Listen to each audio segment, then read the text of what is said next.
Donc, nous sommes samedi 9 mai et nous démarrons l'atelier pour petits et grands penseurs.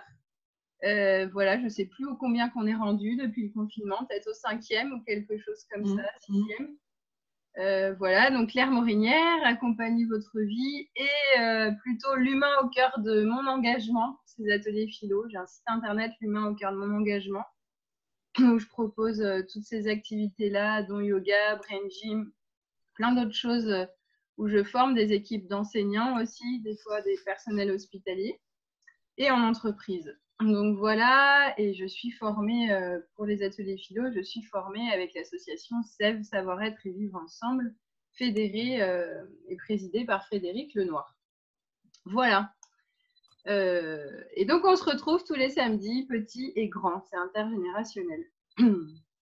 Et Pauline qui est là est une, qu'on ne voit pas, mais est une collègue qui pourra peut-être réapparaître à la fin. Vous verrez son visage, qu'elle anime aussi des ateliers sur le pays d'Auray. Hop.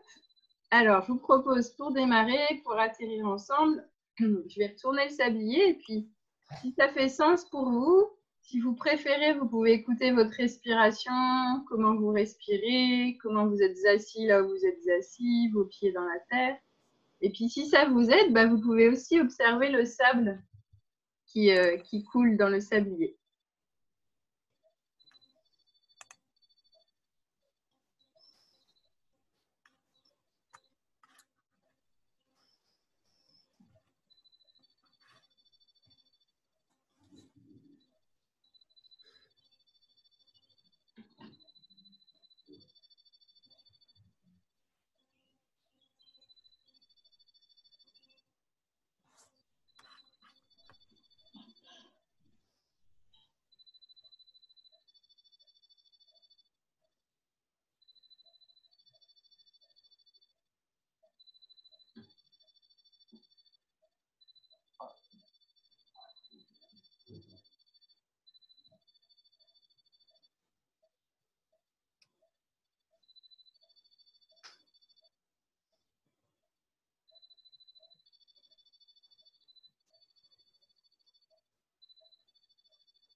L'écran ne voit plus.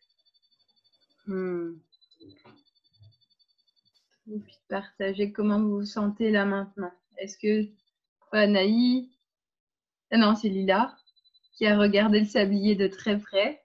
Comment c'était pour toi? Comment tu te sens? Ça veut dire quoi? C'était comment? Ah. Aïe. J'étais détendue. Ou il y avait déjà la fatigue avant? Un petit peu, mais je pense qu'elle est. En fait, c'est rigolo parce qu'il y avait elle est tout contre moi là, et il y a le bébé qui lui faisait des petits coups dans le bras. Et du coup, elle m'a dit, ah, je sens. Yes. Et voilà, ça détend, hein. Oui. Ah bah oui. Ça, c'est un bel outil aussi, hein. Et comment c'est pour tout le monde? Comment vous vous sentez avec le sablier? Est-ce que c'est différent, ceux qui l'ont fait, de la première fois où vous l'aviez fait? Non. Eric non plus, je me souviens, tu avais dit la première fois que tu avais eu l'impression que tu avais emmené dans l'imaginaire. Je ne sais plus exactement où, j'ai plus en tête là, mais ça t'avait emmené dans l'imaginaire. Non. Et là, c'était comment ce matin? Non, j'ai rien ressenti de plus. Ouais, tu as juste observé le sable qui coulait. Yes. Ça marche. Et pour toi, Moi, Pauline? ça m'a posé, je suis bien. Yes. Bon, et ben, on va démarrer aujourd'hui. Du coup, le thème que je vous propose, c'est qu'est-ce qu'être un garçon et qu'est-ce qu'être une fille?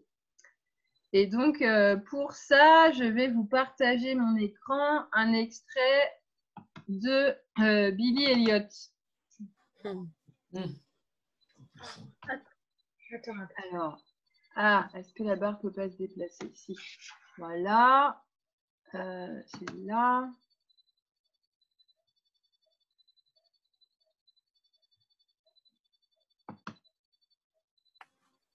Est-ce que je peux le mettre en grand? Ah non. Ah ouais. Alors, je vais le remettre sur YouTube parce que c'est nul. Enfin, c'est nul. C'est petit, donc vous n'allez pas le voir en grand. Je croyais que si, en essayant hier, mais hop.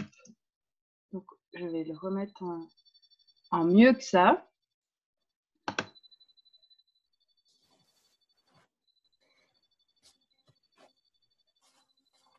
Hello, ça marche ou quoi? Il rame ce matin.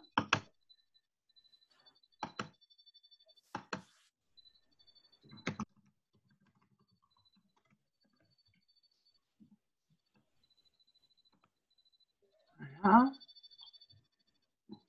C'est pas celui-là. Tu peux pas le... C'est celui-là.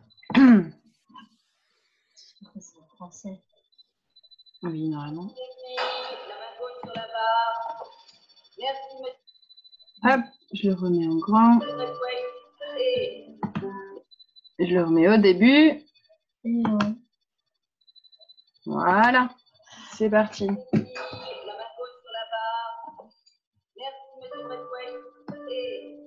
Les bras bien souples. On rentre les fesses. Là, c'est ce que je regarde. Sentez bien la musique, sentez-la.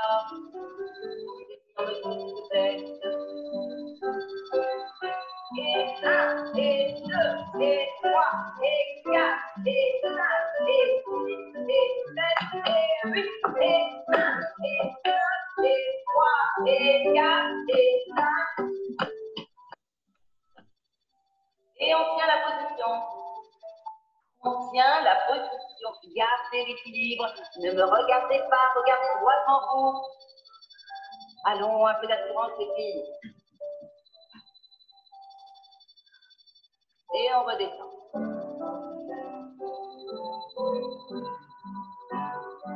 Oui, c'est bien. Et les filles regardent devant toi. Et 5, et 6, et 7, et on s'arrête. Merci, monsieur Braithwaite. Bon, tout le monde au centre, les filles, s'il vous plaît.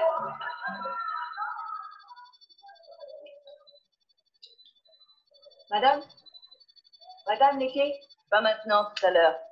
Bien, monsieur Braithwaite, le soleil brillera demain matin. Ça reste pas demain.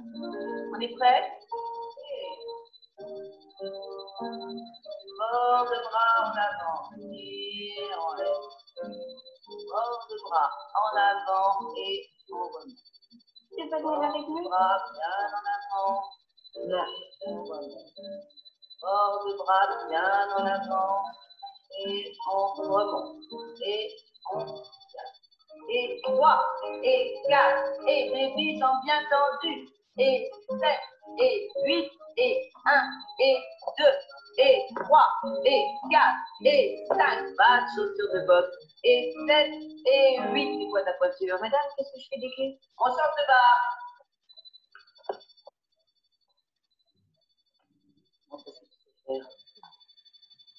On est prêts?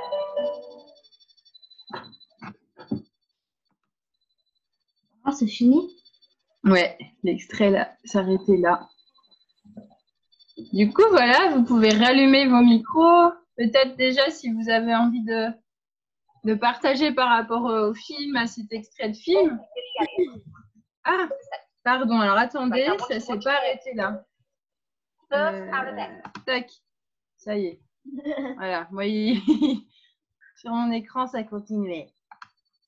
Hop, voilà, ça y est. Du coup, si vous avez envie de partager par rapport à ce que vous avez vu et puis sur ce thème-là, de qu'est-ce que c'est être un garçon et qu'est-ce que c'est être une fille, c'est quoi vos idées par rapport à ça? Et moi, je veux bien, comme les fois précédentes et en ligne, c'est plus facile, je veux bien faire la secrétaire et et puis noter. Et puis, s'il y en a qui ont envie de dessiner, ce qui se dit, bah, c'est aussi le bienvenu. Et puis, on échangera à la fin nos dessins et la prise de notes.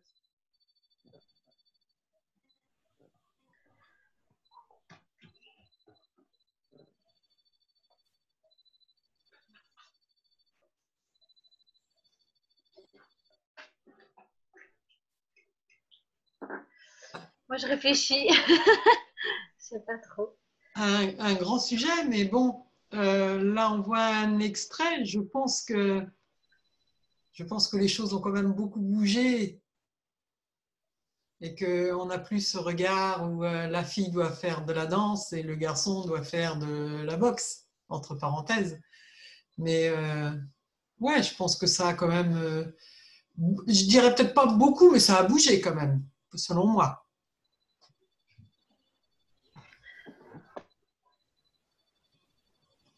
Mais moi, je sens que c'est pas si évident. Je prends Iluna qui fait de la danse classique.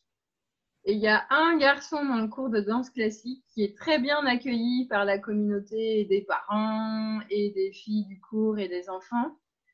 Mais par contre, par les copains qu'il a, il est pas très. À chaque fois, on se moque de lui, quoi. Mais qu'est-ce que tu fous à mettre ton collant et tes chaussons pour aller à la danse? Il y a vraiment une incompréhension, en fait, de la part de. Oui, copains. plus par les enfants que par les adultes, en fait. Oui. Oui. Peut-être aussi que tu habites à la campagne. Oui, peut-être. Bah, je sais pas, parce que nous, on est vraiment en ville et Lila, elle fait de la danse classique aussi. Bon, il n'y a pas de garçon dans son cours. Il n'y a pas de garçon dans son cours quand même, quoi. Enfin, il n'y a que des petites filles et pour le coup, moi, j'ai été quand même très étonnée. Alors, moi, j'ai fait beaucoup de danse classique quand j'étais petite, mais j'avais un peu oublié ce milieu-là et donc toutes les petites filles, elles sont habillées pareil. Il y a vraiment aussi la question de... Ouais, enfin, je sais pas, elles ont toutes des tenues roses des pieds à la tête, quoi. Et ça m'a vachement marqué, en fait, en rentrant dans le cours. Autant une pratique commune, je trouve ça chouette, mais alors, il y a aussi... ouais, que les petites filles qui font de la danse, elles s'habillent en rose, quoi. Et dans le cours d'après, en effet, il y a un garçon, le cours des plus grands. Et je ne sais pas comment il est accueilli par ses copains, mais si, je sais que c'est pas simple pour lui dans la vie, en tout cas.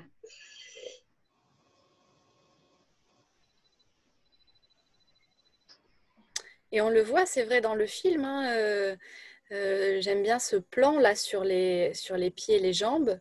Elles sont toutes en collant avec leurs chaussons.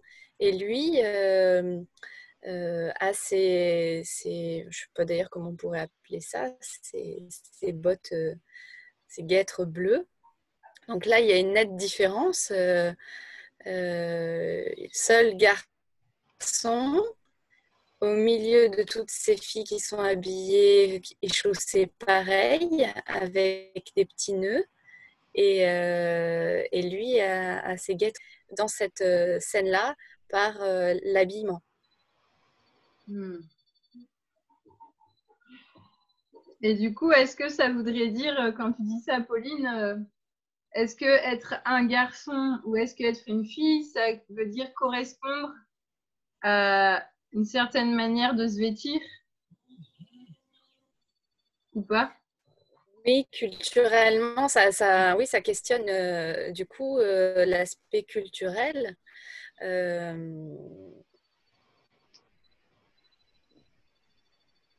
Ouais, en tout cas, il y a des attentes, moi, je trouve. Code pour différencier les garçons des filles, et depuis toujours. Les codes, ouais, chez nous, les jupes, en Écosse encore, ils peuvent, mais chez nous, des hommes en jupe, c'est pas... Si, j'ai bien vu à Auray quelqu'un en jupe, un garçon. Ah Oui, oui, mais ce n'est pas la majorité.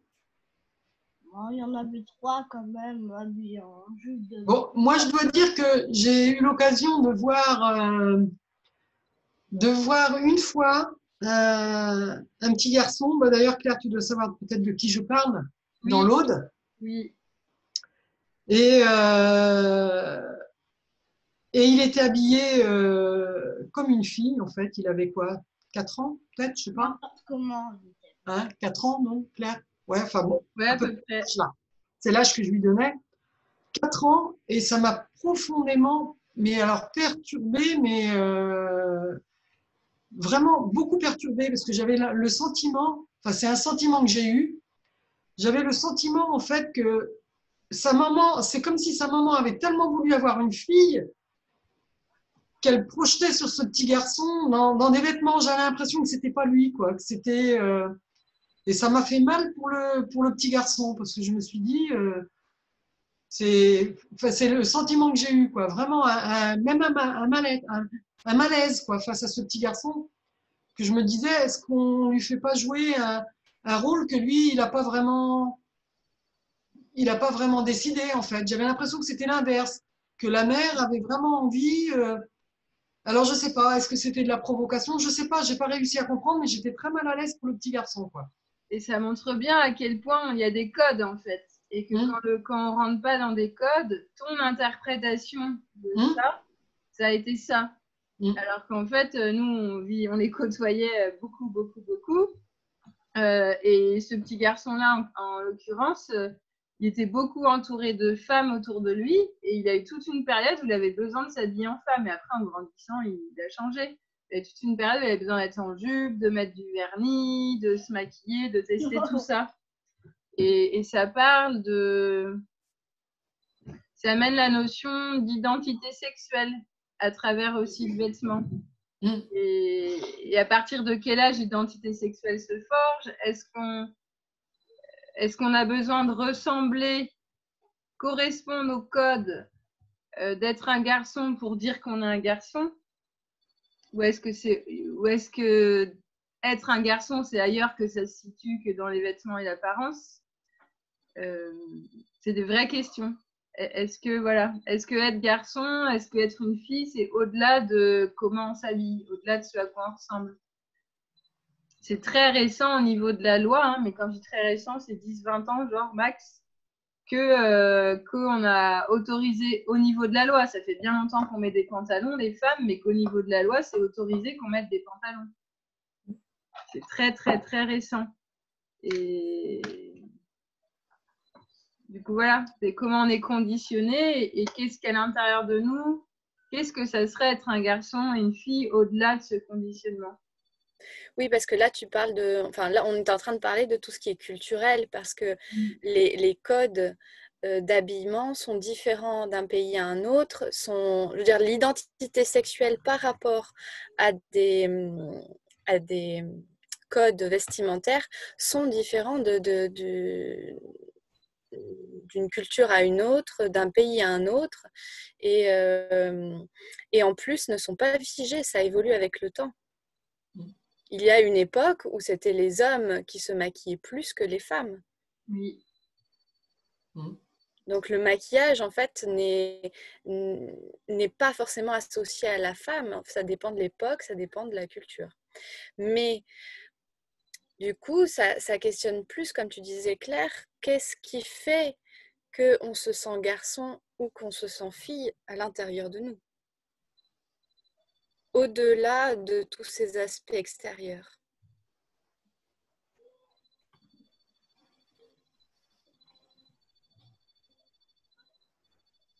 Du coup, je me demande pour moi-même, ok, est-ce que je suis une femme ou est-ce que je suis un homme à l'intérieur de moi? Si j'oublie mon look, si j'oublie mes goûts, est-ce que je me sens un homme ou est-ce que je me sens une femme?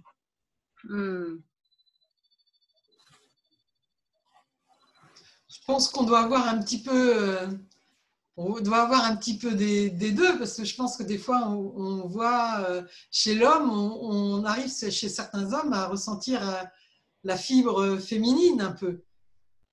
Dans leur, je ne parle pas forcément d'hommes homosexuels ou autres, mais même dans les hommes hétérosexuels, on ressent ce côté un petit peu féminin, ce côté... Alors, juste, il y a les enfants qui questionnent, peut-être c'est pareil chez vous. Ça veut dire quoi, hétérosexuel, homosexuel? Alors, du coup, je vais vous le dire. C'est homosexuel. Homosexuel, c'est quand on aime et qu'on est amoureux. Enfin, ce serait bien plus large que ça, mais pour simplifier, de quelqu'un qui est du même sexe que nous. Et hétérosexuel, c'est quand on aime partager des choses fortes et qu'on est amoureux avec quelqu'un qui est du sexe, on dit opposé, mais qui est du sexe complémentaire, celui qui est différent de nous. Hétérosexuel, ça serait un garçon, une fille, au niveau de la sexualité, un zizi et puis un sexe de femme. Et puis homosexuel, ça serait deux femmes qui s'aiment ou deux garçons qui s'aiment, deux hommes qui s'aiment. Donc, hétérosexuel, on peut s'en dire juste amoureux. Bah, alors, c'est une bonne question. Pourquoi hétérosexuel, on peut dire juste amoureux? Bah, parce qu'on définit. Pourquoi ça serait les homosexuels qu'on devrait définir et mettre à part? Non, du coup, on définit les deux pour qu'il y ait une notion d'égalité de définition. Sinon, ça voudrait dire tout le monde est de fait hétérosexuel. Et puis, bah, ceux qui ne sont pas dans les clous, on dirait qu'ils sont homosexuels. Bah non, on dit les hétérosexuels et les homosexuels. Comme ça, on définit tout le monde.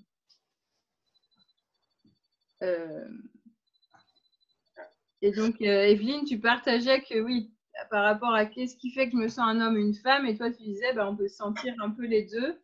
Et tu pensais aux hommes qui ont cette part de féminité en eux. Et ça serait quoi, cette part de féminité, du coup? Au niveau de la sensibilité, je dirais de la sensibilité, moi je sais pas, je vois par exemple entre collègues de travail, bah, oui, j'ai pu constater par exemple le fait d'avoir des petites attentions je trouve que c'est peut-être plus un côté féminin, avoir des petites attentions pour l'autre, quoi.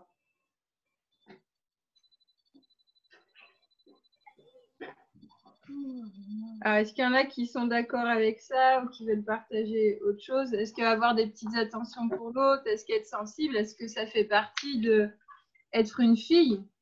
Est-ce que ça fait partie de la part de la fille en nous ou pas? Est-ce que ça a à voir aussi avec nous, comment on a éduqué? De qu'est-ce que c'est être il y a ça qui me vient du coup aussi dans l'éducation. Comment on a éduqué, de qu'est-ce que c'est être un garçon ou une fille, et que si on a éduqué que être une fille, c'était plus être dans l'accueil, être sensible, prendre soin, bah du coup on va dire que toute personne qui a ces comportements-là a un côté féminin, parce qu'on a décidé dans l'éducation que c'était associé à ça, et puis que ça serait quoi du coup l'homme versus homme, qu'est-ce que ça serait? Moi, je ne suis pas sûre que ce soit uniquement l'éducation. Je pense que c'est déjà en nous, en fait, je trouve. Je ne crois pas que c'est une question. Pour moi, ce n'est pas une question d'éducation. Ouais, je pense que c'est en nous. Alors, est-ce que tu pourrais dire plus, expliciter plus ça?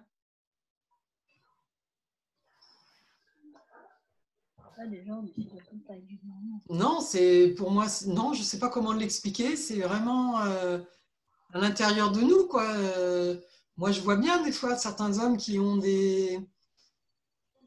ouais, comme je te disais, des petites attentions ou des choses comme ça, mais c'est en eux. Je ne pense pas que c'est une question d'éducation. Non, mais qu'est-ce qui te fait, toi, dire que cette part-là en eux, ça serait le côté féminin? Bah parce que moi, oui, parce que peut-être je compare à moi qui suis une femme. C'est peut-être ça que la comparaison que je fais. Eh, mais tu disais tout à l'heure qu'on a tous les deux en nous. Oui. Du coup, ça serait quoi ta partie homme qui te ferait dire par opposition que ça, c'est la partie femme? Est-ce qu'on a... Du coup, ça me questionne sur est-ce que pour définir qu'est-ce que c'est être une femme, on a besoin de se comparer à l'homme pour pouvoir trouver sa propre définition et vice-versa? Est-ce que c'est en comparant les deux qu'on va dire, bon, bah alors ça appartient à l'homme, c'est plutôt des caractéristiques pour être un garçon, être un homme, ça plutôt être une fille, être une femme? Ou est-ce que au-delà de ces comparaisons, est-ce qu'on peut définir intrinsèquement autre chose? Ce serait encore autre chose qui viendrait définir qu'est-ce que c'est être un garçon et qu'est-ce que c'est être une fille. Qu'est-ce que c'est être un homme, qu'est-ce que c'est être une femme. Ben, comme on est tous différents, donc c'est difficile de l'établir, je trouve. Ah, c'est intéressant parce que là, moi, c'est vrai qu'au départ, j'aurais été d'accord avec toi, Evelyne, parce que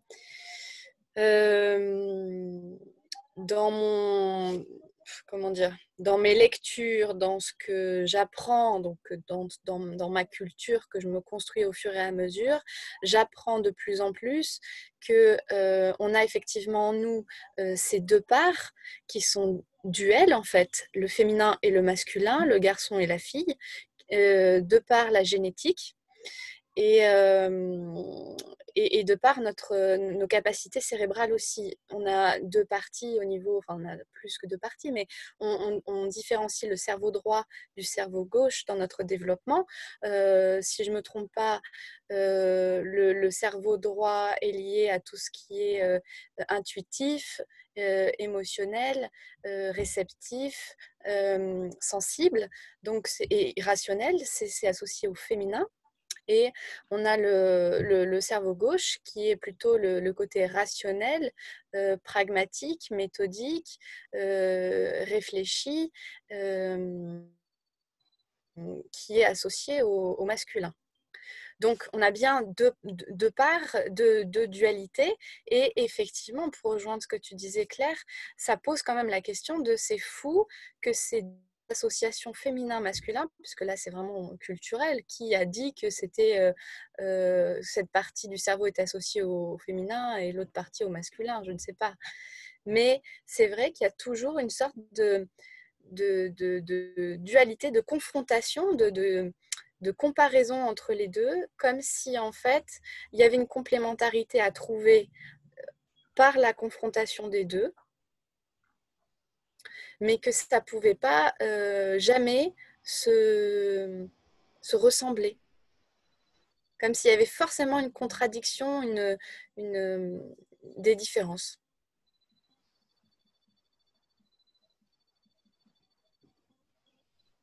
Ouais, et ça, moi, ça me renvoie, quand tu dis ça me renvoie à la part génétique, enfin à la part comment on est conçu aussi. Et que c'est comme si on a toujours développé cet imaginaire que le spermatozoïde, c'est le meilleur qui gagne et qu'il est dans la confrontation. Et donc, comme on sait que le spermatozoïde vient des corps des hommes, bah, qu'on a associé les hommes, c'est fort et là, on va dans la compète. Et que l'ovule, bah, lui, il attend, quoi. De toute façon, il est réceptif et puis il attend. Et du coup, bah, comme l'ovule vient de la mère, bah, qu'alors, ça serait être sensible, être réceptif. Alors qu'en fait, et ça, je sens que ça nourrit nos imaginaires depuis très longtemps. Et qu'en fait, plus la science avance et plus l'histoire, c'est pas ça, en fait. Et l'histoire, c'est que les spermatozoïdes, c'est pas le meilleur qui gagne, c'est que ensemble, il y a une intelligence au niveau cellulaire dans toute cette masse de spermatozoïdes où ils sentent dans l'instant T lequel est le plus approprié et à même. Et les autres vont le soutenir. Ils vont être à son service et le nourrir jusqu'à temps qu'il atteigne l'ovule. Et l'ovule, il a cette force de décision, de direction aussi. Il a une double membrane et des fois, il ferme. Qui fait que ça a beau être le moment, l'ovulation, il y a beau avoir une rencontre, mais si la membrane de l'ovule se ferme, le spermatozoïde ne rentre pas. Donc en fait, déjà là, l'histoire, ça montre que l'ovule, il a aussi une capacité réceptive, mais aussi de non. C'est moi qui décide. Et de la même manière, le spermatozoïde, oui, il a une capacité de direction, d'atteindre l'ovule, et en même temps, on s'entraide. On est dans la réception et on s'entraide dans la sensibilité. Donc du coup, ça me pose vraiment question dans cette définition. Je me dis, c'est comme si elle date d'hier, en fait, il y a longtemps, dans cet imaginaire qu'on a créé. Mais qu'en fait, dans le masculin, il y a féminin-masculin, et dans le féminin, il y a masculin-féminin. C'est comme des couches d'oignons, et qu'il y a tout le temps les deux qui sont là, et qui se complètent. Et que Oui, mais l'ovule ne pourra pas aller à la rencontre du spermatozoïde. Bah, si, en émettant en niveau hormonal dans ce qu'il émet, il va à la rencontre, en fait. Soit il émet rien, il se referme et il n'y va pas. Soit quand il émet au niveau hormonal, il va à la rencontre du spermatozoïde. pas parce qu'il n'est pas dans le mouvement qu'il ne se passe pas quelque chose au niveau des membranes, au niveau des hormones, de ce qui se dégage. Du coup, il va Donc, quand c'est même à la rencontre. intéressant là ce que tu viens de dire, parce que ça veut dire que être un garçon, ce serait être en mouvement. Bah, en termes de spermatozoïdes, c'est un mouvement qui se propage plus dans l'espace. Alors que l'ovule, il est dans un mouvement plus interne. Dans les deux, il y a du mouvement. Oui. Il y en a un qui est plus visible et l'autre moins. Comme quand on respire, c'est pas visible, mais c'est un mouvement qui prend autant de place que si je fais ça.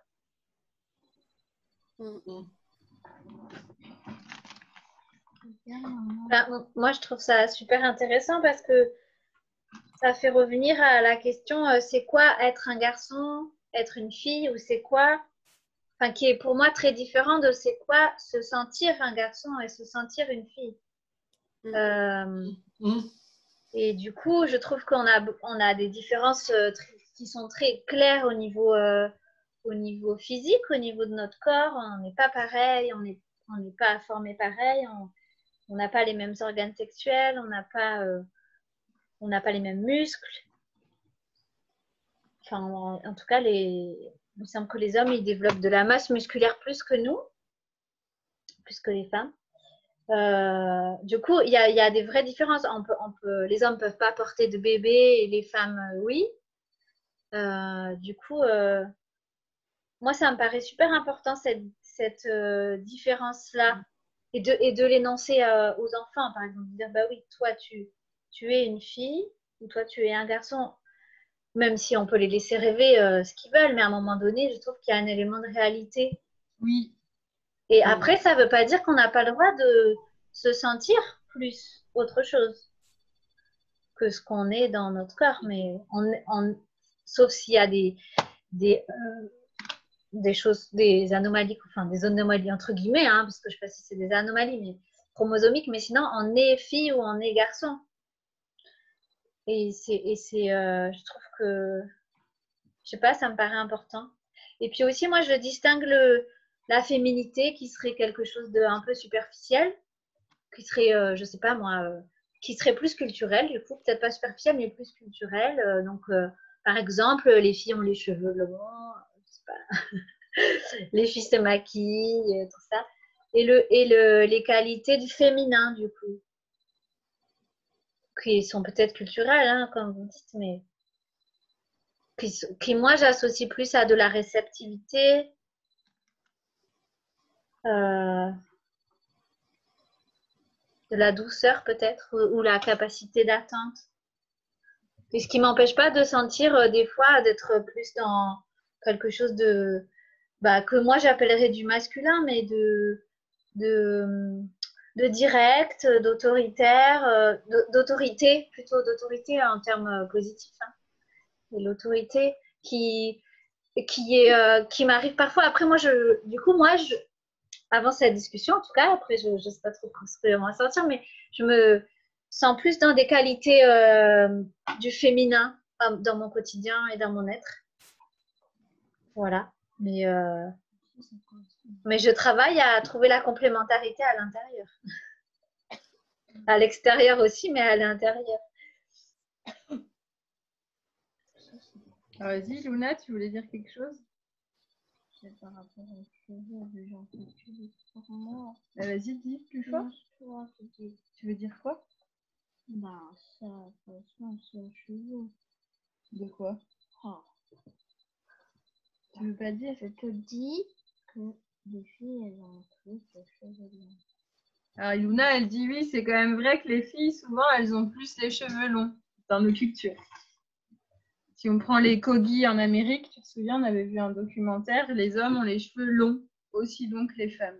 Ouais, sauf que moi, on prend tout le temps pour un garçon. Et Luna, elle dit, moi, ici, souvent, on me prend pour un garçon. Et quand tu as questionné pourquoi, et souvent, tu as ramené à ça. Parce que tes cheveux sont pas longs, il n'y a pas de barrette, et que souvent, ça renvoie au code. J'ai une jupe et ils disent encore quand je suis un garçon. Merde. Du coup, il y a vraiment une question d'énergie aussi. Moi, je sens quand tu dis ça qu'on associe souvent les garçons qui ont une énergie forte et ils y vont et ils s'affirment et que les filles elles sont plus sages et tout ça et toi t'as pas un tempérament à être sage, quand ça te va pas tu te dis et tu vas dire non c'est pas ce que je veux et que souvent il y a ça aussi, on se dit ah bah non il va un peu fort là donc ça doit être comme si dans l'inconscient c'était associé à c'est les garçons qui ont le droit de s'énerver et de dire stop et que les petites filles elles sont sages avec les cheveux longs, leurs barrettes et elles font pas trop de bruit. Si elles font du bruit, c'est qu'elles pleurent. Voilà. C'est horrible. Et moi, je vois à quel point, à travers Iluna, à quel point, parce que j'ai été témoin de ça, combien de fois on t'a pris pour un garçon, même quand elle était habillée en jupe, même quand elle avait des trucs à paillettes. Mais ouais, j'ai mis un truc à paillettes et les gens ils disent encore que je suis du garçon. Et du coup, je sens bien à quel point c'est là, quoi, c'est présent à l'intérieur. Et moi, j'avais envie de partager, c'est hyper important ce que tu dis, Noémie, que Noémie, au-delà des... Oui, parfois, il y a des enfants qui naissent où ils ont les deux sexes, ou voilà, mais quand même, en général, on a un sexe qui fait et qui correspond à un fonctionnement physiologique particulier et qu'on développe pas, on ne produit pas les mêmes hormones que les hommes. Certaines, elles sont en commun, mais pas au même taux. D'autres sont différentes. Et ça définit une identité. Et je sais que j'ai pu accompagner, j'ai eu cette chance d'accompagner une femme qui est passée, qui a fait ce choix dans l'identité sexuelle, pas encore dans le genre, mais dans l'identité. Il y a déjà le genre qui a bougé, de passer homme. Et du coup, qui a des enfants, mais en plus, donc voilà, il a 2 enfants, donc c'est au moment où il était femme, a vécu la maternité, a vécu tout ça, et il me disait, mais c'est dingue, depuis que je suis homme, je me rends compte à quel point, mais c'est les hormones qui font tout. Il dit, je te jure, avant de démarrer le traitement hormonal, je me sentais pas appartenir à, bien que j'avais fait le changement de prénom, bien que je me sentais pas appartenir à la gente masculine. Et il dit, mais depuis que j'ai fait les hormones, je te jure, quand je suis dans la rue, je commence à voir des femmes, des fois je me dis, ah quand même, elle est pas mal, et je sens mon désir se réveiller. Et il dit, mais ça, c'est la testostérone. Avant, il n'y avait pas. Et du coup, je trouve ça hyper intéressant de l'écouter et d'avoir son témoignage, parce que c'est comme si finalement, évidemment que c'est pas que la physiologie, c'est pas que les hormones, mais quand même, il y a quand même une histoire. Et ça me fait penser à ce que tu disais, Noémie, il y a quand même quelque chose qui nous définit physiologiquement, Oui, c'est ça. qui fait que quand même, il y a voilà, ça bouge. Bon, alors, je ne peux pas l'expérimenter moi, mais je peux imaginer, en ayant écouté son expérience, de ce changement, en fait. Du coup, parce qu'il peut comparer, parce qu'il a vécu les deux, et de sentir à quel point d'avoir la testostérone commence à changer son regard par rapport au monde, par rapport aux femmes, par rapport à son positionnement. Il dit, mais c'est un truc à l'intérieur de moi, des fois, je ne me reconnais pas. Et il dit, je ne suis pas en train de jouer un rôle pour ressembler à un homme, c'est juste qu'avec ces hormones, ça bouge. Ça bouge, et puis c'est comme ça, en fait. Je ne regarde plus les femmes comme avant, je ne me positionne plus pareil. Et il dit, c'est dingue ces trucs d'hormones.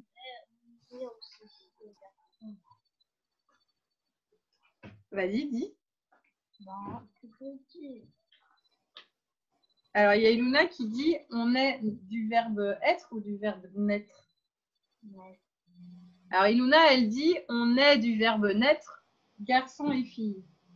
Alors, qu'est-ce que tu veux dire par là?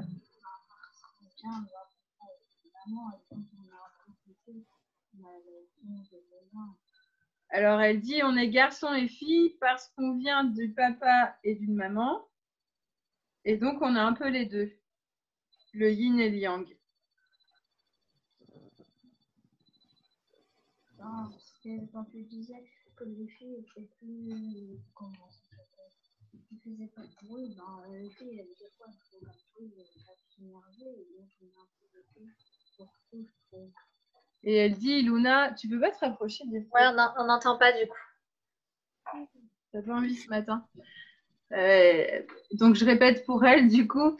Alors, attends, t'as dit, ça me coûte de noter et de te répéter en étant sûre de ce que tu dis. Qu'on est les deux, et t'as dit, oui, Claire, t'as dit que les petites filles, souvent, on imaginait qu'elles étaient sages, tout ça, et t'as dit, bah oui, mais nous, les filles aussi, on sait des fois ne pas être d'accord, et et dire qu'on n'est pas d'accord, c'est ça? Merde. Des fois, on s'énerve aussi. Et oui.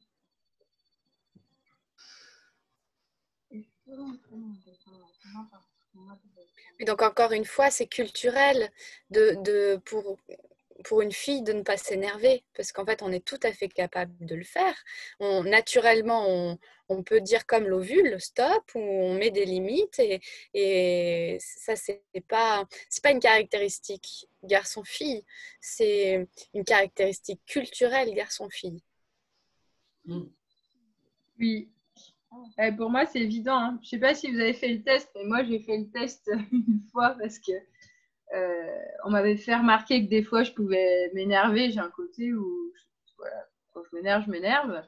Ils m'avaient dit, quand tu t'énerves, tu dis quand même souvent putain et merde. Je dis, c'est vrai. Ils m'ont dit, c'est pas classe. Et je dis, c'est pas classe, pourquoi? Et ils m'ont dit, bah quand même, c'est des gros mots. J'ai dit, t'as pas remarqué que tu le dis aussi? Bah ouais, mais tu vois, moi, je suis un homme, c'est pas pareil. Yeah, c'est intéressant. Et du coup, je me suis une fois testée en ville, pas loin, hein, à Aurel, à l'été, il y avait un peu de monde, tu vois. Et puis, genre, il y a une boule de glace. On avait acheté une glace qui est tombée. Je n'avais même pas commencé à manger, elle est tombée. Et bah, j'ai vu qu'il y avait putain de merde qui arrivait. Et je me suis dit, ok, je vais le dire encore plus fort pour voir. Et bah, j'ai senti tous les regards se poser, en fait. Et puis, certains dire, quand même, t'as vu, attends, elle est avec sa fille, c'est une maman, elle exagère. Et je suis sûre, il n'y avait pas un homme à côté de moi qui aurait pu faire la même chose pour voir les réactions. Mais c'est comme si, voilà, un homme qui dit bordel de merde, bah, ça passe quand même mieux qu'une nana, quoi. Il y a quand même quelque chose où, culturellement, voilà, il y a, c'est pas encore, c'est vraiment cette différence, elle est encore très présente mais au niveau culturel, alors que physiologiquement, bah, on peut faire les deux.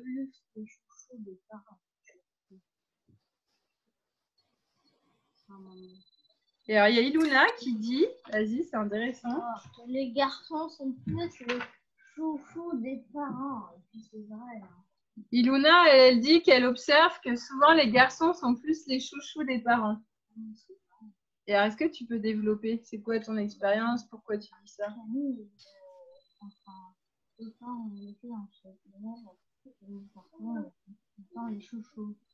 Alors, Iluna, elle dit souvent, c'est les filles qui se font punir plus que les garçons.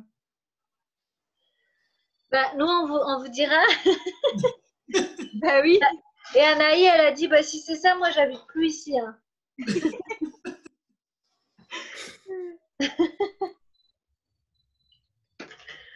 Oui, et c'est peut-être, mais ça renvoie à, quand tu dis ça, Iluna, moi, ça me fait penser à, et encore une fois, c'est la société culturelle, mais comme on est dans une société plutôt patriarcale. Et aussi, les garçons, ils savent mieux mentir que nous. Ah, je sais pas. Ça passe mieux, bah, le frère de Camille, qui est pourtant petit, il fait tout le temps de mentir et donc il est tout le temps le chouchou et Camille se fait tout le temps punir alors que c'est lui qui fait des bêtises. Ouais, ça, c'est ton expérience, une expérience. Est-ce que c'est ça tout le temps? Oui. Je ne sais pas. Il faudrait faire beaucoup plus d'expérience pour dire c'est comme ça tout le temps. Bah, si Malo aussi, Malo qui est petit, il fait tout le temps des bêtises. Ou alors entre sœurs et sœurs, bah aussi on ment. Ah, donc tu vois, les filles mentent aussi. Oui, mais moins bien que les garçons. Parce que l'autre fois, Manon a menti pour dire que c'était pas elle qui avait poussé sa sœur. Et au final, la maman ne l'a pas cru. Ah. Et donc, c'est au final elle vraiment qui s'est fait punir. Les garçons sont plus forts pour mentir. Même si moi, je m'en très très bien. Pas très grave. Et justement, par rapport à ça, là, ce que tu dis, Luna, moi, sont plus forts. Souvent, hein, qu'est-ce que vous pensez de ça? Et aussi les enfants, souvent, on dit que les garçons sont plus forts ou plus violents. Qu'est-ce que vous pensez de ça? D'accord, Anaï? Bah, moi, je pense quoi? pas que...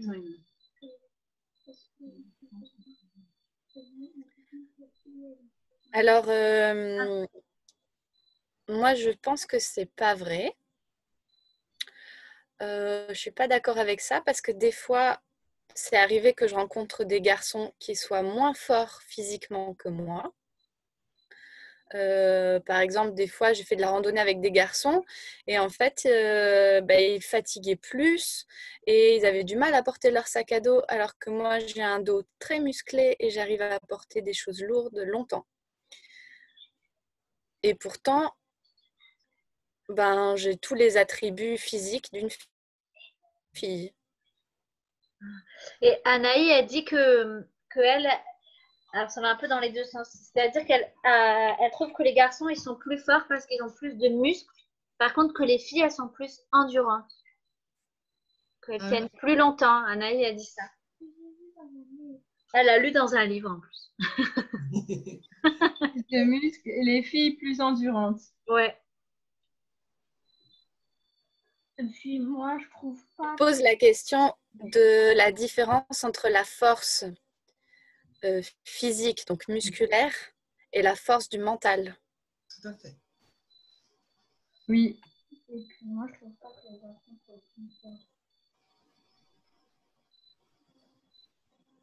Et ça, ouais, pardon Pauline, vas-y. Non, vas-y Claire.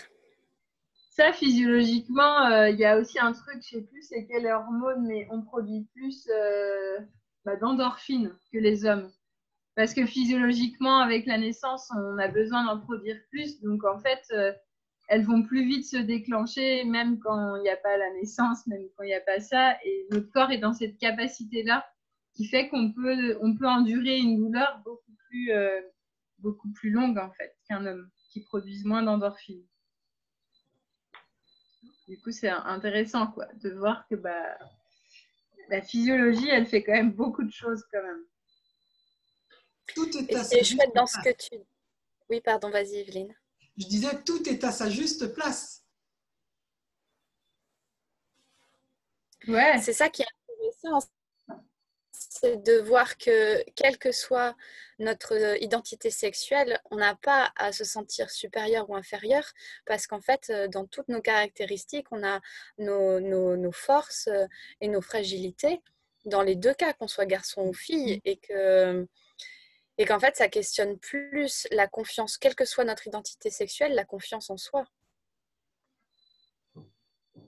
L'estime qu'on a pour notre identité sexuelle. Et l'identité sexuelle de l'autre. Ouais, j'allais dire la complémentarité qui peut être à un moment donné autour de l'homme et la femme. Après, des fois, on peut être complémentaire du même sexe, mais cette complémentarité-là, elle est importante. Ouais. Et je voulais revenir sur ce que tu disais aussi, Claire. Alors, je ne sais plus si c'est Ilona qui en a parlé aussi, si c'est toi, Claire. Mais sur la notion de violence, que des fois, on dit que les garçons sont plus violents que les filles. Et j'ai écouté une émission récemment sur la violence, notamment conjugale. Et c'était un reportage en fait dans un groupe de parole. C'était une sorte de stage pour les hommes violents. Et c'était un groupe de parole. Et en fait, c'était des hommes qui avaient déjà frappé leur femme une fois ou plusieurs fois et qui se retrouvaient là. Et en fait, dans leurs témoignages et leurs questions, ce qui ressortait, c'était « D'accord, c'est pas bien de taper ma femme. Ok, mais quand ma femme, elle me pousse à bout, quand elle fait des choses et qu'elle dit des choses horribles, et que j'ai pas les moyens de réagir, j'ai pas les moyens de me défendre, je fais quoi ?» Et du coup, ça questionnait beaucoup le fait que peut-être que la femme, elle tape, elle frappe pas, mais que la violence, elle peut être autre que physique, et que ces hommes qui sont accusés de violence, en fait, ont subi beaucoup de violence par les femmes aussi, mais pas physique. Ouais, et ça, c'est terrible, hein, parce qu'en France, actuellement, pour pouvoir se protéger et se défendre de ça, on reconnaît seulement la violence physique. Tant qu'il n'y a pas eu de coups, tant qu'il n'y a pas eu l'avis du médecin qui prouve qu'il y a eu des coups, Donc un homme qui pourrait aller dire demander de l'aide en fait, réclamer de l'aide parce qu'il est à bout, ou une femme qui est à bout parce que verbalement, voilà. Tant qu'il n'y a pas eu de coup physique, on ne considère pas ça comme de la violence. Et alors que oui, moi je suis complètement d'accord avec toi, Pauline, que les mots peuvent être aussi violents que les coups physiques, quoi. Et je trouve que les garçons sont moins débrouillards que nous. Alors vas-y. Je sais pas. Mais si par exemple il n'y aurait plus rien dans un frigo à manger et que le magasin serait fermé et qu'il restait que de la quinoa et je sais pas quoi, ou qu'il restait plus rien du tout, ils ne sauraient pas comment se débrouiller pour manger. Alors que, Et qu'est-ce qui te fait dire ça? Est-ce que tu peux argumenter? Qu'est-ce qui te fait dire ça?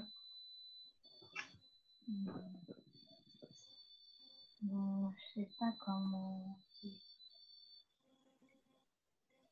Parce que comment dire, ils savent pas quoi faire.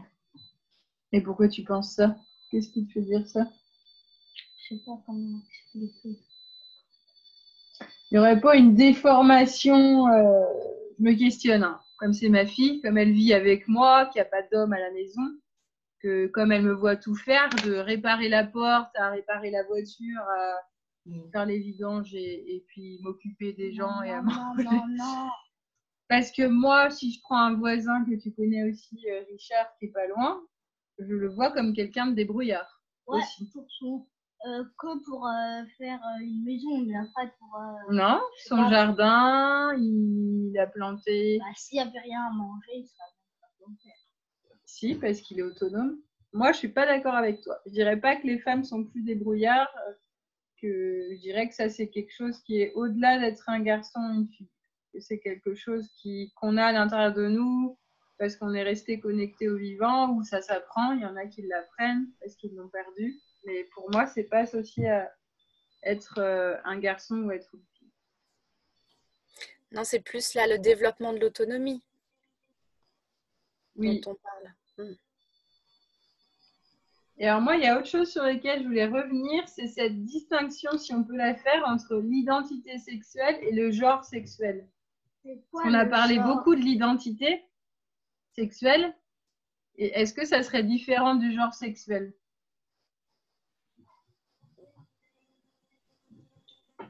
Le genre sexuel, c'est les attributs sexuels du garçon ou de la fille. Donc, on est sur le plan physique et physiologique et reproducteur, si je ne me trompe pas. Ouais. Enfin, c'est ce qui me semble. Alors que l'identité sexuelle, on est plus sur l'aspect psychologique.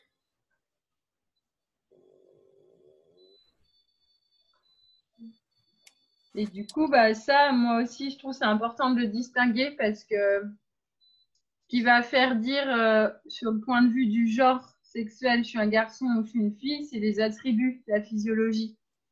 Alors ce qui fait dire au niveau de l'identité sexuelle, de si je suis un garçon ou si je suis une fille, je sens que c'est plutôt lié à une question de ressenti intérieur. Et du coup, ça renvoie à ce que tu disais, Noémie, tout à l'heure, que c'est hyper important de savoir au niveau du genre à quelle famille, à quelle communauté on appartient, et puis que ça n'empêche pas qu'à l'intérieur de nous, même si on est dans un corps de femme, qu'on se sente dans une identité sexuelle d'homme et vice-versa. Et là, du coup, j'ai l'impression qu'il y a à la fois quelque chose qui nous appartient, enfin, qui est mystérieux, on va dire, et puis il y a aussi notre histoire, je pense, qui construit des choses. Qu'est-ce qu'on a vécu dans nos identifications, je ne sais pas, à nos parents, dans quel groupe on a vécu, dans quel... voilà, qu'est-ce qu'on a vécu, et puis d'autres choses, hein, ça, je ne sais pas trop, mais que ça se construit, et puis ça peut être mouvant, je pense.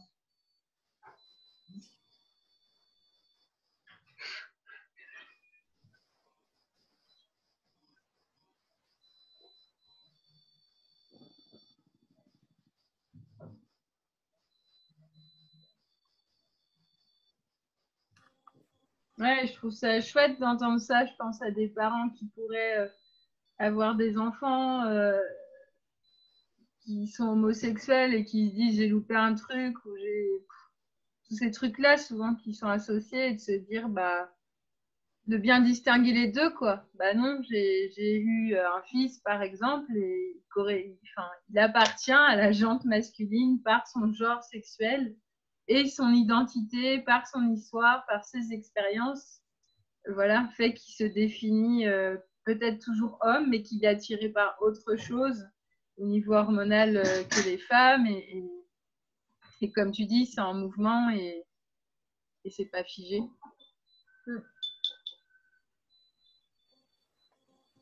Ouais, puis on le voit bien, ça peut arriver tout petit. Enfin, des petits garçons qui se sentent plus, voilà, qui ont envie de faire entre guillemets comme les filles et qui se sentent plus attirés par les filles et tout ça. Enfin, je trouve que c'est en mouvement et peut-être que c'est. Enfin, je peux entendre aussi que c'est pas facile peut-être pour les parents d'accepter ça en tant que parent, je me dis. Enfin, qu'il y a un travail à faire aussi en tant que parent ou qu'accompagnant de quelqu'un qui vit ça, de laisser ouvert les choses, quoi. De laisser tomber un peu les représentations, les attentes qu'on peut avoir. Enfin, moi, ça me pose question. Je vais avoir un petit garçon, je connais pas. Est-ce que je vais lui acheter des tracteurs ou des poupées? Je sais pas. En tout cas, chez nous, il y a des filles, il y a quelques voitures, mais il y a plus de poupées finalement. Enfin, et il y a des robes de princesse, mais on n'a pas de costume de Spider-Man. Et pourquoi pas? Enfin, je veux dire, après, les choses, elles sont pas figées. Voilà. C'est marrant parce que ce que tu dis, tu vois, je voulais me mettre à coudre des robes pour mes petites filles. Et je dis à Eric, c'est dommage, elles sont loin et je ne sais pas si j'ai taillé la bonne taille et tout. Puis je dis à mon mari, je dis, mais remarque, il y a Malo, le petit garçon en face, il a le même âge. Eric m'a répondu, mais tu ne vas pas aller lui faire enfiler une robe. Tu vois? Je dis, mais pourquoi pas, c'est juste pour essayer, quoi. Voir, il a le même âge, ça me donnera une idée de la longueur, de la largeur. Et ça me fait sourire parce que, oui, tu vois, on est encore à... Oui, Bah, alors que pourquoi pas? Oui. Pourquoi? Moi, ça me choquait pas, tu vois, d'aller voir la voisine en disant, est-ce que Malo ne peut pas essayer la robe pour mes petites filles?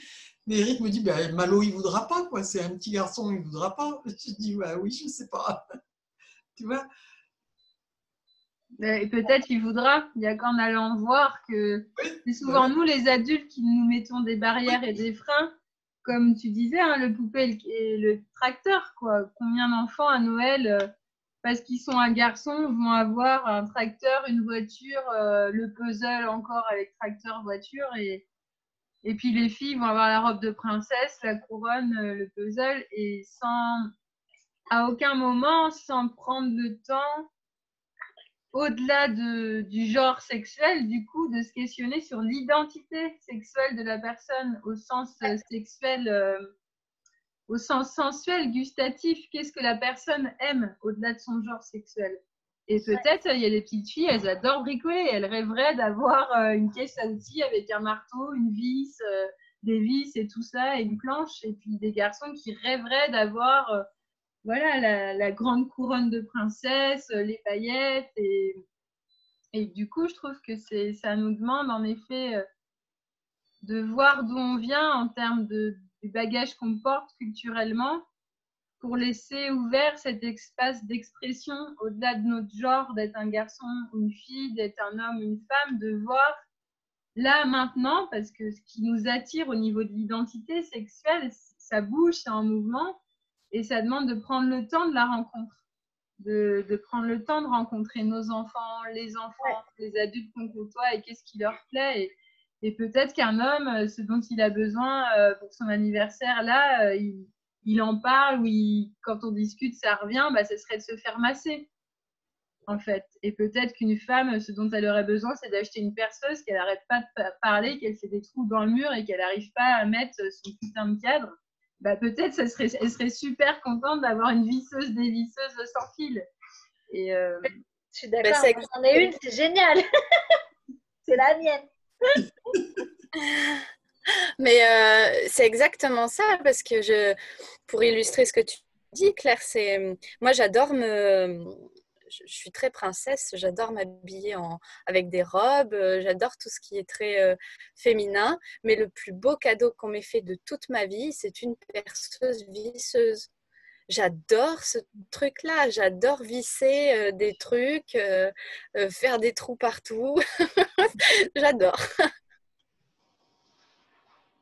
ouais, c'est hyper important. Ouais, bah, c'est s'autoriser à être à l'écoute de ce qu'on a besoin et puis autoriser nos enfants aussi. Bah, Anaï, elle a très envie de faire du foot, alors ben, pour nous, c'est tout à fait OK. Après, c'est comment elle va oser. Quoi. Oui. Et c'est là où ça nous demande, comme on est en période de transition, de soutenir nos enfants. Ah, vous êtes figé. Ouais, ça y est. Vous êtes là, Noémie? Alors peut-être tu peux couper ta vidéo et la remettre. Ça coupe, ça saute. Mais j'ai peur. Ah, ça y est, on dirait que c'est revenu. Ça avait coupé. Ah, c'est reparti. Yes. Ah, c'est revenu. Ouais. Ouais, tu disais que oui, peut-être il y en a. Tu disais une de tes filles qui a envie de faire du foot et du coup, ça a coupé là. Ah oui, bah du coup, je disais que pour nous, bien sûr que c'est OK en tant que parent, mais après, c'est comment lui donner confiance à elle, quoi. Lui dire, mais... Parce que ça lui fait peur, en fait, de s'imaginer, ne serait-ce que dans la cour, aller faire du foot avec les garçons. Il n'y a que les garçons qui font.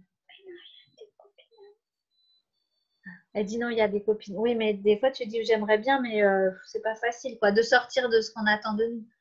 Oui. J'ai essayé un jour, sauf que c'était un plein match. C'était pas le bon moment. Non. Il y avait la copine.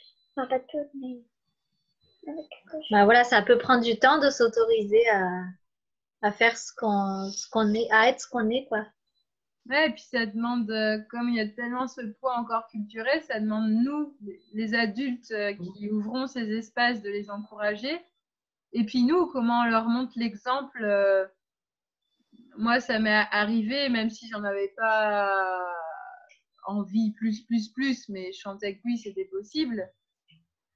Bah, de montrer des choses qui sont plus associées. J'aime pas le foot du tout, par exemple.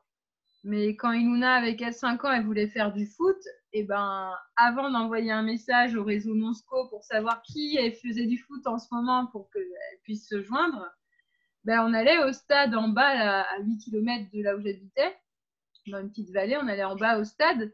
Et moi, j'allais sur le terrain. Des fois, il y avait des joueurs qui faisaient un entraînement. Bah, je me mêlais, je faisais un peu le clown et paf. Et pour montrer qu'en fait, c'est possible, hein, de aussi leur montrer, nous, voilà, comment on peut, nous, au sein de nos foyers, des fois inverser les rôles, inverser les fonctions qu'on se donne. Et ça peut encourager nos enfants de nous voir le faire, et ça peut leur donner la force, les ressources à l'intérieur de se dire ah bah oui, tiens, en fait, je me souviens, maman avait fait, papa avait fait. Papa avait passé la journée à faire à manger, cuisiner, préparer un goûter pendant que maman était en train de revisser la table de jardin et tondre et je sais pas quoi. Et du coup, il y a un truc où, bah oui, c'est possible. Et puis maman avait joué au foot avec nous pendant que papa nous a lu les histoires le soir. Et comment on intervertit ça, ça donne du coup des ressources pour nos enfants, pour leur donner la force de faire ce qu'ils ont envie de faire au-delà du genre sexuel, au-delà d'être un garçon ou une fille. D'un autre côté, c'est hyper important de pouvoir se repérer par rapport au genre, je trouve. Parce que ça donne un cadre. Je pense notamment, il y a certaines... Je sais qu'il y a beaucoup là en ce moment d'éducation unisexe, où justement l'idée c'est de laisser l'enfant trouver sa propre identité sexuelle sans lui imposer rien. Moi, ça me pose quand même la question de savoir, ok, enfin, je trouve ça très chouette que l'enfant puisse trouver sa propre identité au-delà du genre. Mais est-ce que c'est pas quand même utile de lui donner des repères sexuels sans imposer, mais quand même de pouvoir établir des caractéristiques et des genres pour, voilà, pour qu'il y ait des repères d'appartenance, qui je suis. Et comme tu disais, Noémie, est-ce que je me sens plutôt fille ou garçon, et est-ce que je suis un garçon ou une fille? C'est vraiment ces deux questions, je les trouve hyper intéressantes à se poser, et dans l'éducation, c'est très important de pouvoir donner quand même des repères. Bah, je crois que c'est dans certains pays du Nord où du coup ils ont, je sais pas, je crois que j'avais vu un reportage sur des crèches où ils disent ni il ni elle. Ah oui, oui. Et moi ça m'avait Ah ouais. saoulée, hein. Moi je trouve ça choquant en fait. Mais je trouve ça choquant. C'est flottant en fait. L'enfant, il a besoin d'être, au départ, l'enfant a sûrement besoin d'être guidé. C'est flottant quoi. Donc après, je sais pas si ça construit des gens qui sont. Oui. Ouais, pour moi aussi. Ça fragilise un petit peu la construction de la personne quoi. C'est pas, t'as pas de, comme une maison, on lui crée une base solide. Là, je trouve en voulant laisser trop de choix, je ne sais pas si c'est des bons termes, mais en laissant les choses flotter comme ça, j'ai peur que l'enfant après n'ait pas les bases solides pour se construire lui-même, quoi. Ouais, pour moi, je rejoins complètement, et ça a à voir avec comment je donne en tant qu'adulte aux enfants un support et un soutien dans à quel genre ils appartiennent. C'est il, c'est elle, enfin, il y a de la dualité.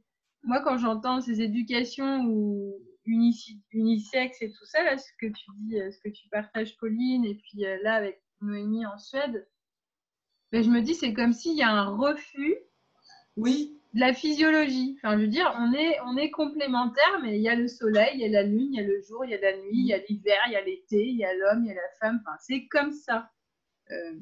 Et c'est comme si on refuse la matière. Et je sens qu'à l'inverse, moi je vous rejoins, c'est que je sens que dans mon expérience, qu'il y a besoin de sentir où j'habite, en fait, de manière très claire, pour pouvoir après être libre depuis cette base de me dire, bah oui, moi je suis une femme, par exemple, parce que j'en suis une et que c'est plus facile de parler de ça. Et c'est pas évident en étant femme. J'observe que dans la société dans laquelle j'évolue, que quand je dis des gros mots, c'est pas toujours bienvenu, que quand je m'affirme fort et quand j'arrête de baisser la tête et de dire oui après vous, c'est moins venu de moi parce que je suis une femme. Et j'observe ça, mais je sais où j'habite. Et c'est hyper important parce que du coup, moi qui accompagne aussi les naissances, si on ne sait pas où on habite, je ne sais pas ce que ça donne. Un enfant qui ne sait pas où il habite en termes de genre, qu'est-ce que ça va donner le jour où il devient parent à son tour? Qu'est-ce que ça donne? Une femme qui n'a pas intégré dans ses bases qu'elle est une femme avec un utérus et qu'elle a des hormones et un cycle et que ça ne vibre pas pareil, je ne sais pas ce que ça donne en fait. Moi aussi, ça me pose de réelles questions. Pour moi aussi, c'est hyper important de savoir où on habite et de guider nos enfants dans ok, t'as envie de t'habiller avec une robe à paillettes, c'est cool. Par contre, je te préviens que dans la société dans laquelle on vit, comme tu es un garçon, peut-être tu vas avoir des remarques, peut-être on va te regarder, mais je te soutiens. Si tu as envie de tester ça, de t'habiller à paillettes, allez, let's go, on y va. Mais de bien rappeler en fait où on habite et dans quelle société on évolue aussi. Sinon, c'est vouer nos enfants au regard, aux remarques. Et puis l'incompréhension aussi. Ouais, c'est ça, l'incompréhension. Et puis, c'est quoi le discours derrière? On va leur dire, ah bah, les autres sont nuls, ils n'ont rien compris, ils sont arriérés. Non, en fait, c'est un jugement de dire ça. On en est là, la société en est là où elle est, et c'est important de la même manière qu'un enfant qui ne veut pas dire merci ou bonjour, bonjour et merci des codes en fait, c'est des codes. Et ben, on peut le soutenir s'il n'a pas envie de dire, mais il y a des manières de soutenir, quoi. Je comprends que tu n'aies pas vu en dire bonjour à la dame, mais dans nos sociétés, si tu dis pas bonjour, ça va créer une distance. Peut-être elle va dire que tu es mal élevé. Il peut se passer ça. Ayant conscience, qu'est-ce que tu veux? Bon, peut-être tu vas faire un effort de dire bonjour pour avoir la paix, mais tu le diras pas avec gaieté de cœur, mais tu le diras pour avoir la paix. Et pour moi, c'est tout ça, éduquer, c'est donner les bases et puis renommer dans quelle société on habite, quoi. Et elle est telle qu'elle est, il n'y a pas de société idéale. Enfin, je ne crois pas qu'il y ait de société idéale, il y a juste des sociétés auxquelles on appartient et qu'on fait évoluer ensemble.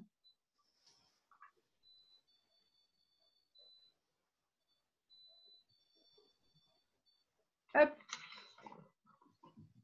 Est-ce que quelqu'un veut rajouter quelque chose? Ouais, moi, ça fait maintenant beaucoup d'années que je participe à des cercles de femmes. Et du coup, moi, c'est quelque chose qui m'a beaucoup construit, enfin, qui m'a beaucoup aidé, en tout cas, à apporter du support et tout ça dans ma vie de femme. Et je conçois tout à fait qu'il y ait des femmes qui s'y retrouvent pas là-dedans, mais moi, c'est quelque chose qui m'a fait prendre conscience de la communauté des femmes, en fait. Et de la diversité au sein des femmes aussi, parce qu'on est toutes différentes. Et puis j'ai rencontré des femmes à des moments de leur vie très différents. Mais moi, ça m'a beaucoup, ça me nourrit beaucoup, en fait. Ça me donne du support et je sais pas, ça me donne le sens d'une communauté, en fait.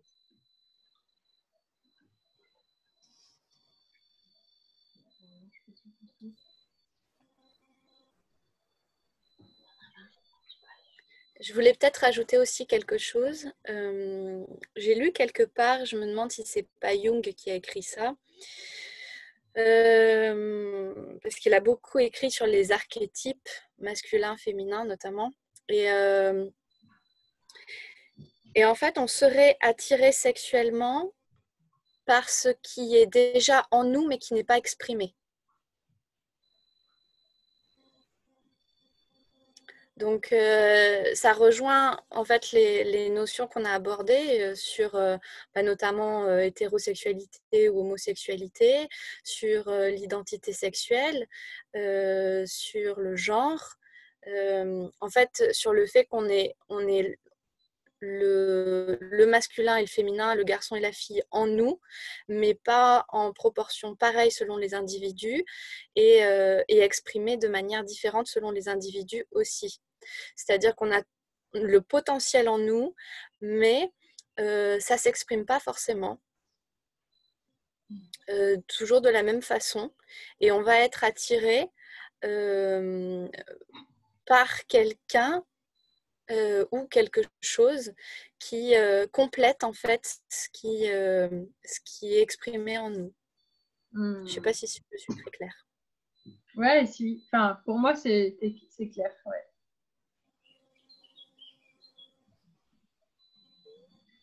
Et j'avais juste envie, Iluna, tu m'as dit, tu pourras nous dire ce que tu voulais rajouter. Et juste, j'avais juste envie, si tu as envie de partager, Eric, parce que je sais qu'on n'est que des femmes à échanger, et même les enfants. On n'est que du genre sexuel féminin, si on parle juste de genre. Et du coup, il y a Iluna qui veut dire quelque chose. Et puis Eric, si tu as envie de partager, comment c'est pour toi d'entendre toutes ces femmes échanger, et qu'est-ce que tu en penses, toi, de tout ça en tant que personne appartenant au genre masculin et à la jante masculine? Et puis voilà, avec aussi tes postures d'homme, de mari, de père, de grand-père. Alors Iluna, qu'est-ce que tu veux dire? Quand les filles, elles se mettent torse nu, ben, c'est mal poli. Alors, vous avez entendu? C'est mal poli. Oui. Et ça, c'est des normes culturelles. Parce que dans certains pays d'Afrique, au Burkina, chez toi, en brousse, pas en ville, mais dans les campagnes, les femmes sont tout le temps les seins à l'air. Elles ont un pagne en bas, mais elles sont tout le temps les seins à l'air. Elles sont habillées comme les hommes, en fait. Un pagne et le torse à l'air. Et elles ont souvent un collier et un bracelet, pas toutes. Et les hommes, j'ai jamais vu avec. Si, certains des bracelets. Ouais, c'est une norme culturelle ce que tu partages là. Bah, moi, je suis en train de préparer le poisson. Ah d'accord, toi tu prépares le repas. Si ça se sent pas. Eric, est-ce que tu veux partager, de commencer pour toi, de nous entendre et qu'est-ce que tu en penses toi? Est-ce que tu as envie d'amener ton point de vue d'homme? Bah, non. Est-ce que tu es d'accord avec ce qui est partagé? Ouais.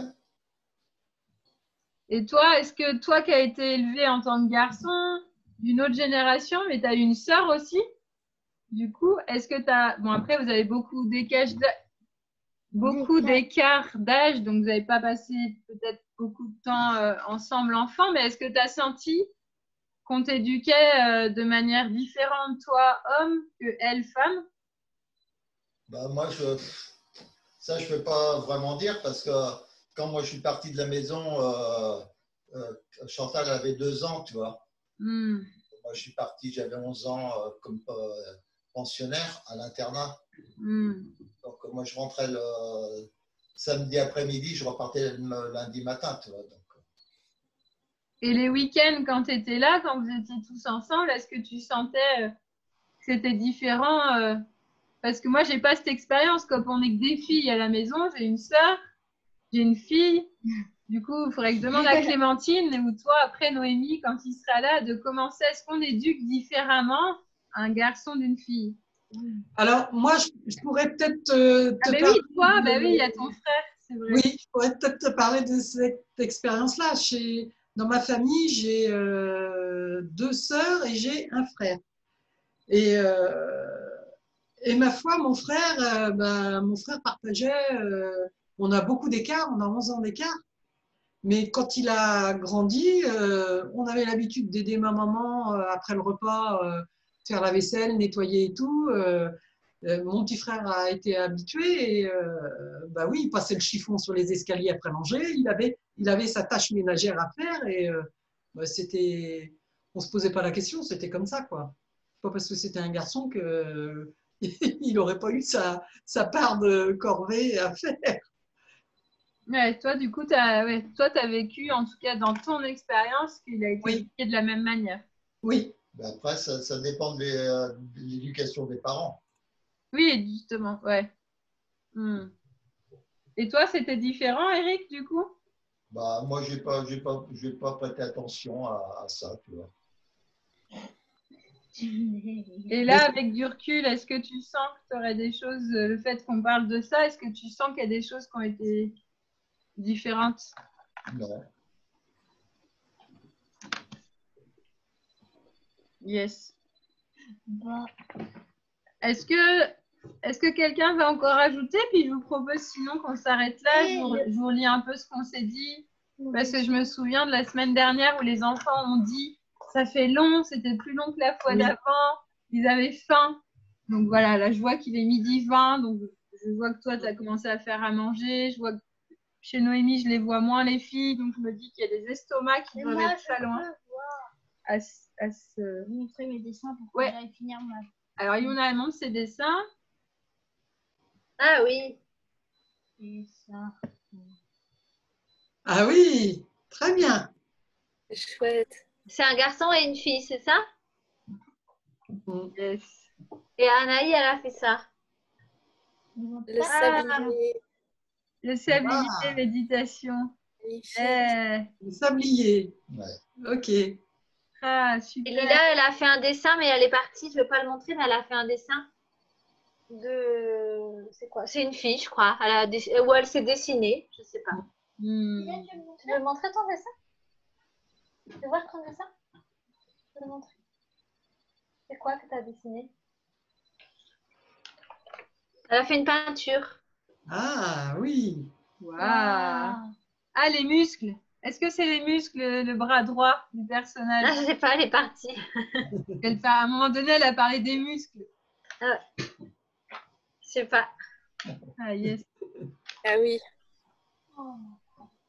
Hmm. Alors, moi, je peux juste vous lire ce qu'on s'est dit, puis vous me dites si j'ai oublié quelque chose. Bon, moi, je vous laisse, je vais finir la cuisine. Allez, à plus Au tard. revoir. Au revoir, Ilona. Ilona, Au revoir. bon appétit alors. Hein. Merci. Nous aussi, on va manger du poisson. Et du coup, donc on a vu, on a démarré avec les enfants, le fait que les enfants pouvaient beaucoup juger entre eux. Puis là, on a vu dans l'extrait du film, en fait, que, voilà, que les filles, elles sont toutes habillées pareil. On a parlé des codes vestimentaires aussi, qui étaient liés aussi à des codes culturels, un aspect culturel, et qu'il y avait des attentes par rapport à ça, et que ça bougeait suivant les pays, les cultures. On a aussi parlé au-delà des apparences et des aspects extérieurs, de qu'est-ce qui nous définissait en tant que garçon, fille, homme et femme. Qu'est-ce qui fait que je me sens la distinction entre je suis un garçon, je suis une fille, qui correspond au genre sexuel, et puis par rapport à l'identité sexuelle de comment je me sens, est-ce que je me sens plus garçon ou fille, et que ça, c'était en mouvement. Que ça bougeait au cours de la vie, qu'il y a des périodes où on se sentait plus garçon et puis d'autres plus fille. Et après, on a défini, mais alors qu'est-ce que ça serait, se sentir garçon et se sentir fille? Evelyne, tu as évoqué la notion des petites attentions, de la sensibilité. Après, il y a eu cette question, mais est-ce que cette définition-là du masculin et du féminin, elle ne vient pas de l'éducation? On a parlé de la physiologie. Elle ne vient pas que de l'éducation, il y a aussi la physiologie, les hormones qui jouent avec ça. Et puis du coup, il y a Noémie où tu as finalement synthétisé un peu en amenant le fait que ça amène vraiment cette question qu'il y a je suis un homme, je suis une femme, le genre, et puis après il y a c'est quoi se sentir homme, c'est quoi se sentir femme. Et pour toi, ce qui distingue la féminité, tu as amené le côté culturel qui serait plus superficiel, des codes, donc ce qu'on a parlé avec les vêtements, le maquillage, les cheveux longs. Et puis, il y a aussi, tu as aussi amené le fait que cette identité-là, c'est pas parce qu'on est femme qu'en même temps, on peut pas avoir un côté direct, autoritaire en tant que femme, et qu'on peut soi-même chercher l'équilibre. Il y a Ilona qui a évoqué le fait, qui a ramené le fait que quand on est garçon et fille parce qu'on est de l'union du papa et de la maman, donc on est les deux, le yin et le yang, l'ovule et le spermatozoïde. Voilà. Il y a Pauline, tu as amené le fait on a parlé de la force, que souvent les hommes et les garçons sont associés à être plus forts ou plus violents, on a parlé de ça, et de la distinction entre la force physique, où en général ils ont plus de masse musculaire liée au fait physiologiquement qu'ils produisent plus de testostérone, mais qu'il y a aussi la force mentale, et chez les femmes où il y a plus d'endurance dans le genre féminin, parce que les hormones avec l'endorphine et dont on a besoin pour l'enfantement. Donc il y a cette question de force physique, force mentale. Par rapport à la violence, on a aussi évoqué qu'il y avait la violence physique, mais il y avait aussi la violence verbale. Et Pauline t'évoquait ça, qu'il y avait aussi des violences conjugales où souvent les hommes, on les montrait du doigt parce qu'ils frappent et c'est fort et c'est visible. Et puis il y avait aussi, ils partageaient aussi que des femmes les avaient mis à bout avec les mots et qu'ils n'avaient pas les moyens, ils n'avaient pas su quoi faire au moment où c'est arrivé. Et du coup, il y a eu cette question de plutôt que de se comparer entre hommes et femmes, au-delà du genre, c'est comment, et de comparer les identités sexuelles aussi, c'est comment dans chaque identité, il y a la force et il y a la vulnérabilité qui est là, et quelle estime on a pour sa propre identité sexuelle et pour l'identité sexuelle de l'autre. La question de la complémentarité qui est arrivée. Et puis on a parlé de l'éducation, de l'importance de l'éducation, d'où vient que ça joue sur comment on se sent et comment on se définit. Et on a mis en questionnement les éducations unisexes, les pays qui, dans les crèches, ne disent plus il et elle. Et voilà, on a ouvert cette question de est-ce que c'est pas important de se reconnaître appartenir à un genre sexuel pour avoir une base. Et du coup, Noémie, tu parlais de ton expérience des cercles de femmes, d'appartenir à une communauté et que ça, c'est un soutien.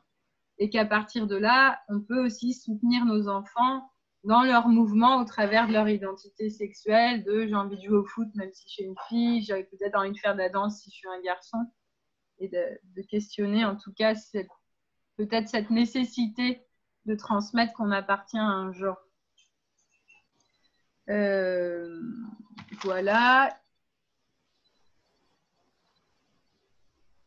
Et puis, Pauline, tu as fini, ça c'est très chouette, avec Hume qui a écrit sur les archétypes féminins et masculins, et où tu partageais qu'on serait attiré sexuellement par ce qui est déjà en nous, mais qui est non exprimé. Et ça rejoint vraiment cette notion de complémentarité. En fait, on va vers ce dont on a besoin parce que c'est pas exprimé, mais que c'est là, que c'est latent. Et au-delà du genre, c'est plutôt des archétypes, du coup, ces notions d'identité sexuelle. Et voilà. Je crois que j'ai tout. Vous me dites si j'ai oublié quelque chose dans les grandes idées, mais je pense que tout est là. Ouais, c'est très bien synthétisé, super. C'est hyper intéressant, encore une fois. Oui, oui, très intéressant, ouais. Ouais, si vous voulez juste dire quelques mots pour finir, et puis peut-être on peut juste prendre quelques instants pour écouter sa respiration et redescendre tranquille avant de se quitter et retourner dans le flot de nos vies et de nos journées. Moi, je voulais juste dire, ce qui est important pour moi, c'est d'accepter la différence, qu'on soit homme, qu'on soit femme, qu'on soit... c'est accepter la différence parce que bon, on ne choisit pas forcément, c'est pas forcément un choix qu'on fait. Et ouais, c'est accepter la différence et on en ressort forcément, en acceptant la différence, on en ressort enrichi, forcément.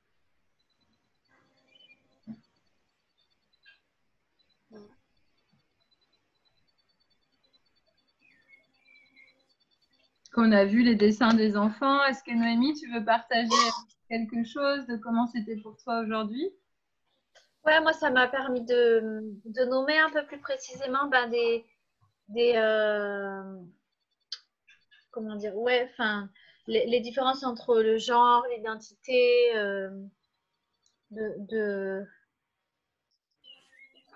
ouais, d'être plus clair avec ce que je pensais. Yes.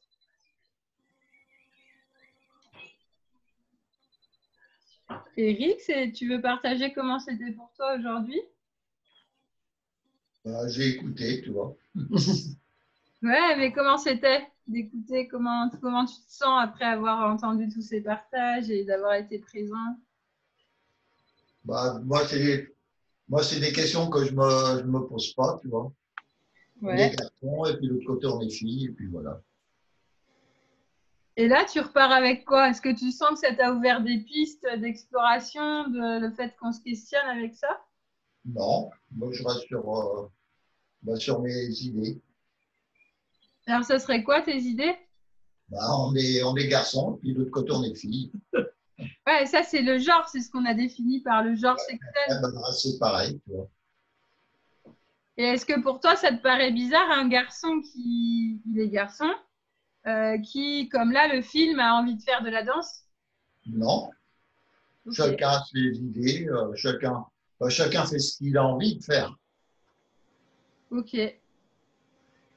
J'adore parce que, en fait, à travers juste là, tu résumes tout ce qu'on a dit, en fait. Le côté garçon hyper young, oui, bah, c'est simple, en fait. Il y a des garçons, il y a des filles. Puis après, bah non, ça ne me choque pas. Après, tu fais bien ce que tu as envie. Voilà, c'est très bien résumé. L'essentiel. Oui. Merci, c'est le côté pragmatique et bon, on va Oui. pas faire tout un flanc en fait. Chacun est garçon ou fille, après tu fais ce que tu as envie. Merci. Et ben, je vous propose pour finir Pauline, est-ce que tu voulais rajouter quelque chose de comment c'était pour toi? J'aurais aimé que ça continue encore et encore parce que c'est c'est des questions qui soulèvent encore plein d'autres questions, comme beaucoup de questions philo. Donc voilà, il faudrait qu'il y ait une session 2 sur cette question-là. Mais en tout cas, non, je voulais vous remercier tous parce que toutes vos réflexions, encore une fois, ça permet de... je trouve que des fois, ça ébranle en fait nos certitudes et du coup, ça questionne d'autant plus. Et là, j'ai trouvé au contraire que ça permettait de poser certaines bases. Je crois que c'est Noémie t'avait dit ça aussi, que ça permettait de poser des bases et je trouve ça très chouette.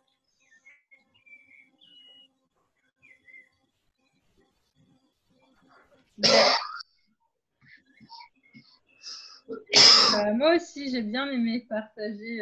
Je sens aussi que ça a posé des bases et ça fait du bien. Je me sens bien. C'est chouette. Et des fois, moi aussi, je pars avec plein de questions. Je me dis, ah ouais, tiens, je l'avais pas vu comme ça. Et là, je sens que ça a posé quelque chose.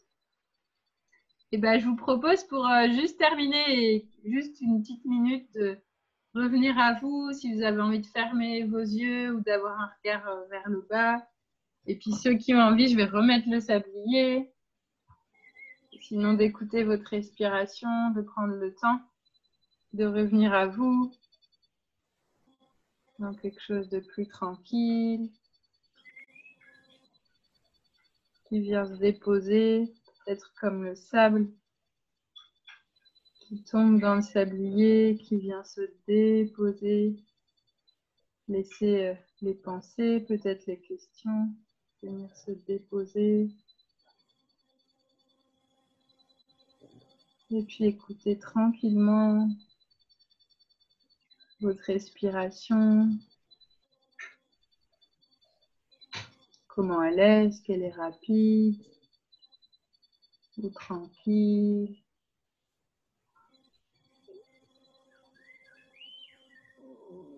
Peut-être vous pouvez sentir le poids de là où vous êtes assis et assise. Le poids de vos jambes, de vos pieds, peut-être en lien avec le sol, avec la terre.